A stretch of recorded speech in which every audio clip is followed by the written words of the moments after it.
Halo semuanya, perkenalkan nama saya Agustina Nima Destiawati. Saya mahasiswa program studi administrasi rumah sakit Universitas Bali Internasional.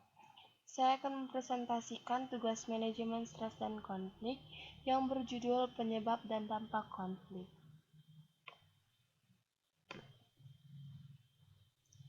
Adapun pokok pembahasan yang akan saya bahas dalam PowerPoint kali ini, yaitu yang pertama ada pendahuluan, yang kedua ada konflik yang terdiri dari pengertian konflik, jenis-jenis konflik, ciri-ciri konflik, tahapan konflik dan sumber konflik.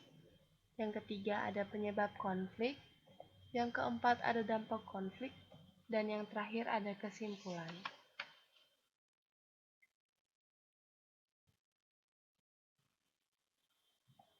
Pendahuluan.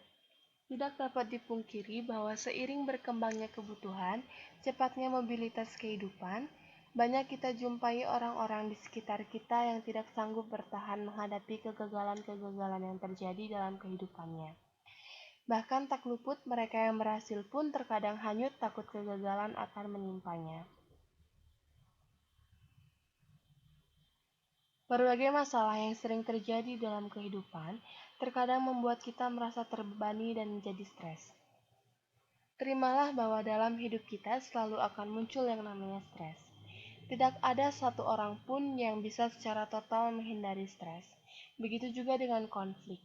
Tidak ada satu masyarakat pun yang tidak pernah mengalami konflik antar anggotanya atau dengan kelompok masyarakat lainnya.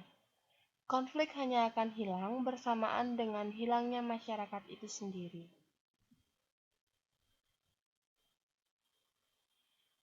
Pengertian konflik. Konflik berasal dari kata kerja Latin configere yang berarti saling memukul. Secara sosiologis, konflik diartikan sebagai suatu proses sosial antara dua orang atau lebih, bisa juga kelompok, di mana salah satu pihak berusaha menyingkirkan pihak lain dengan menghancurkannya atau membuatnya tidak berdaya. Konflik juga dapat diartikan sebagai hubungan antara dua pihak atau lebih, individu atau kelompok, yang memiliki tujuan atau kepentingan yang berbeda.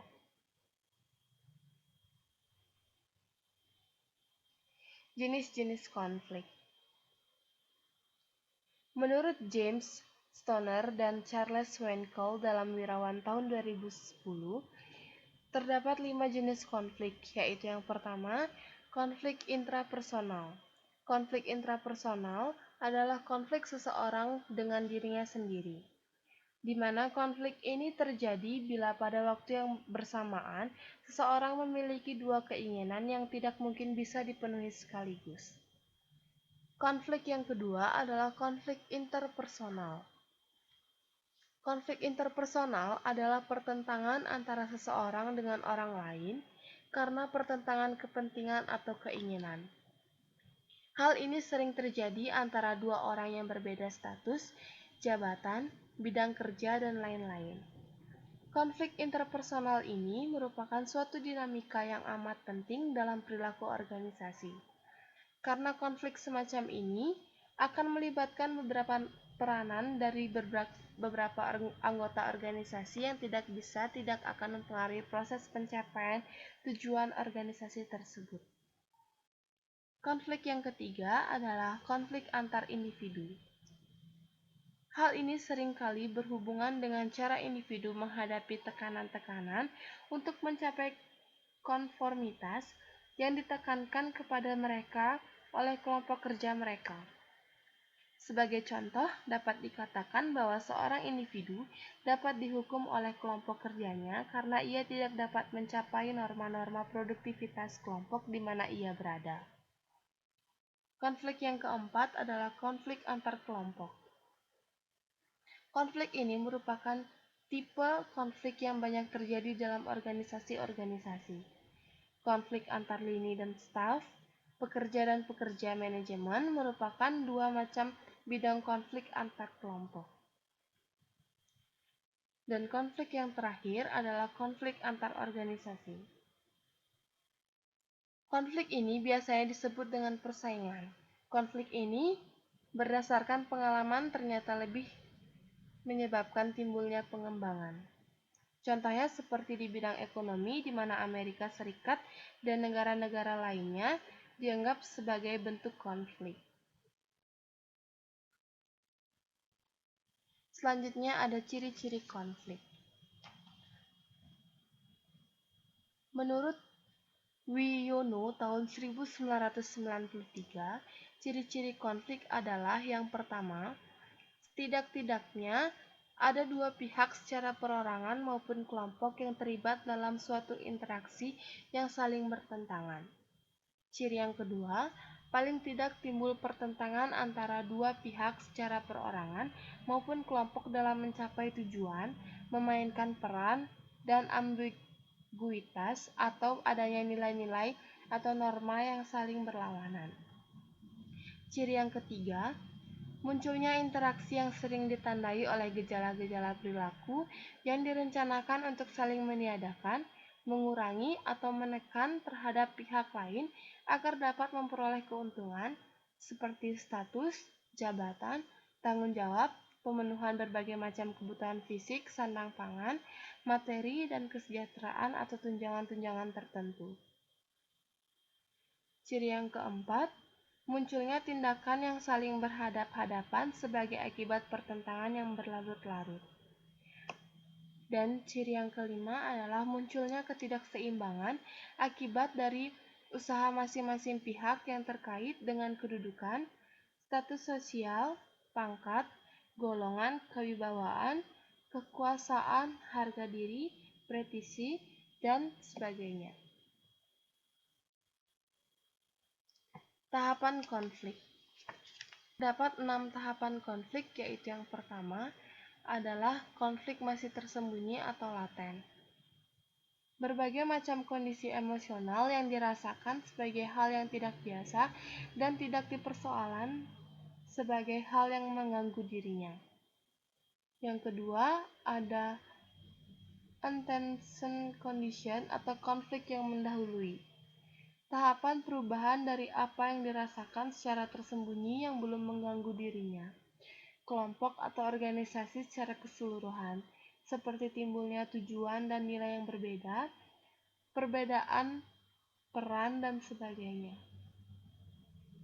Tahapan yang ketiga, konflik yang dapat diamati atau perceived konflik, munculnya akibat antecedent condition yang tidak terselesaikan.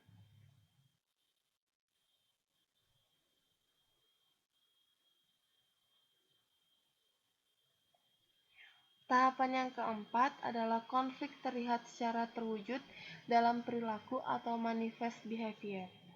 Upaya untuk mengantisipasi timbulnya konflik dan sebab serta akibat yang ditimbulkannya, individu, kelompok, atau organisasi cenderung berbagai mekanisme pertahanan diri melalui perilaku. Tahapan yang kelima adalah penyelesaian atau tekanan konflik. Pada tahapan ini ada dua tindakan yang perlu diambil terhadap suatu konflik, yaitu penyelesaian konflik dengan berbagai strategi atau sebaliknya malah ditekan. Dan tahapan yang terakhir adalah akibat penyelesaian konflik. Jika konflik terselesaikan, maka dapat memberikan dampak positif dan negatif bagi semua orang. Jika konflik diselesaikan dengan efektif dengan strategi yang tepat, maka dapat memberikan kepuasan dan dampak positif bagi semua pihak. Dan jika sebaliknya, maka bisa berdampak negatif terhadap kedua belah pihak sehingga mempengaruhi produktivitas kerja.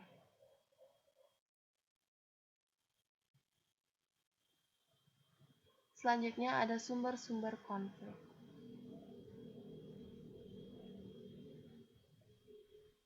Sumber konflik yang pertama adalah approach konflik, di mana orang didorong untuk melakukan pendekatan-pendekatan positif terhadap dua persoalan atau lebih, tetapi tujuan-tujuan yang dicapai saling terpisah satu sama lain. Sumber konflik yang kedua adalah approach avoidance konflik, di mana orang didorong untuk melakukan pendekatan terhadap persoalan-persoalan tersebut dan tujuannya dapat mengandung nilai positif dan negatif bagi orang yang mengalami konflik tersebut. Dan sumber konflik yang ketiga adalah avoidance konflik, di mana orang didorong untuk menghindari dua atau lebih hal yang negatif, tetapi tujuan-tujuan yang dicapai saling terpisah satu sama lain. Dalam hal ini, approach konflik merupakan jenis konflik yang mempunyai resiko paling kecil dan mudah diatasi serta akibatnya tidak begitu fatal.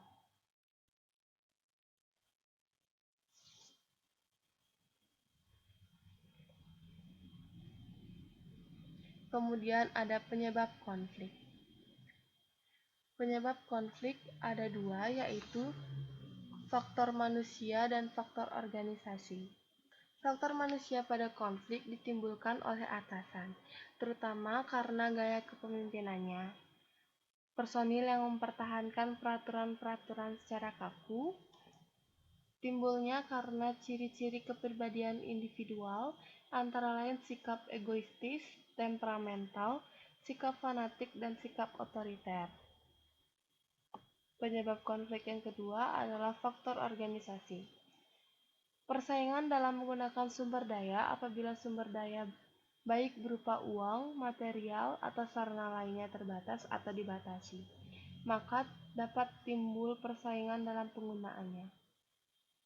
Perbedaan tujuan antara unit-unit organisasi. Tiap-tiap unit dalam organisasi mempunyai spesialis dalam fungsi, tugas, dan bidangnya.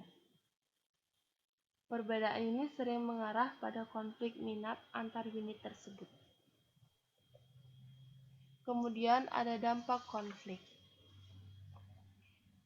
Dampak konflik ada dua, yaitu dampak positif dan dampak negatif. Dampak positif. Menurut Wijono tahun 1993, bila upaya penanganan dan pengelolaan konflik karyawan dilakukan secara efisien dan efektif, maka dampak positif akan muncul melalui perilaku yang dinampakkan oleh karyawannya sebagai sumber daya manusia potensial dengan berbagai akibat seperti yang pertama, meningkatnya ketertiban dan kedisiplinan dalam menggunakan waktu bekerja, seperti hampir tidak pernah ada karyawan yang absen tanpa alasan yang jelas, masuk dan pulang kerja tepat pada waktunya. Pada waktu jam kerja, setiap karyawan menggunakan waktu secara efektif, hasil kerja meningkat baik kuantitas maupun kualitasnya. Dan dampak positif yang kedua, meningkatnya hubungan kerjasama yang produktif. Hal ini terlihat dari cara pembagian tugas dan tanggung jawab sesuai dengan analisis pekerjaan masing-masing. Dampak positif yang ketiga, meningkatnya motivasi kerja untuk melakukan kompetensi secara sehat antar pribadi maupun antar kelompok dalam organisasi, seperti terlihat dalam upaya peningkatan prestasi kerja, tanggung jawab, dedikasi, loyalitas, kejujuran, inisiatif, dan kreativitas.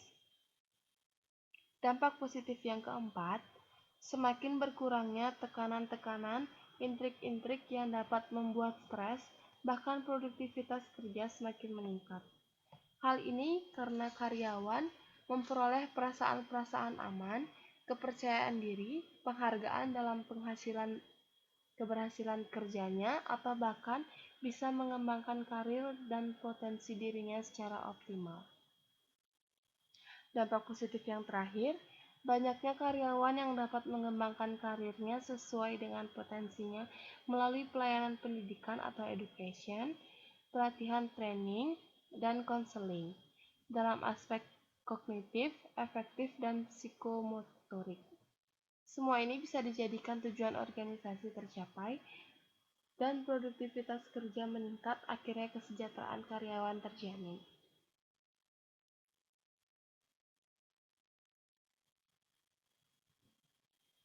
Selain dampak positif, pasti ada pula dampak negatif dari konflik. Dampak negatif konflik menurut Wijono tahun 1993 sesungguhnya disebabkan oleh kurang efektif dalam pengelolaannya, yaitu kecenderungan untuk membiarkan konflik tumbuh subur dan menghindari terjadinya konflik. Akibat yang muncul keadaan-keadaan seperti berikut, yaitu yang pertama, meningkatnya jumlah absensi karyawan dan seringnya karyawan mangkir pada waktu jam-jam berlangsung, seperti mengobrol berjam-jam sambil mendengarkan sandiwara radio, berjalan mondar-mandir menyibukkan diri, tidur selama pimpinan tidak ada di tempat, pulang lebih awal atau datang terlambat dengan berbagai alasan yang tidak jelas. Dampak negatif yang kedua, banyaknya karyawan yang mengeluh karena sikap atau perilaku teman kerjanya yang dirasakan kurang adil dalam membagi tugas dan tanggung jawabnya. Dampak negatif yang ketiga, seringnya terjadi perselisihan antara karyawan yang bisa memancing kemarahan, ketersinggungan, yang akhirnya dapat mempengaruhi pekerjaan. Dampak negatif yang keempat, banyaknya karyawan yang sakit-sakitan, sulit untuk konsentrasi dalam pekerjaannya, munculnya perasaan-perasaan kurang aman, merasa tertolak oleh teman maupun atasan. Dan dampak negatif yang terakhir, seringnya karyawan melakukan mekanisme pertahanan diri bila memperoleh teguran dari atasan.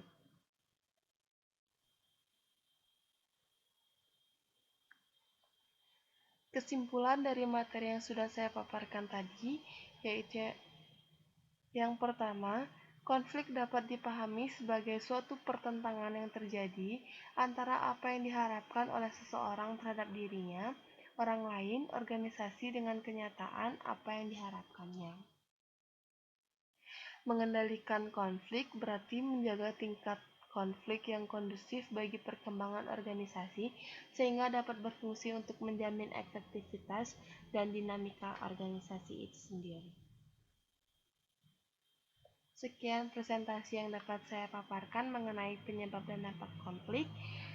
Terima kasih dan sampai jumpa.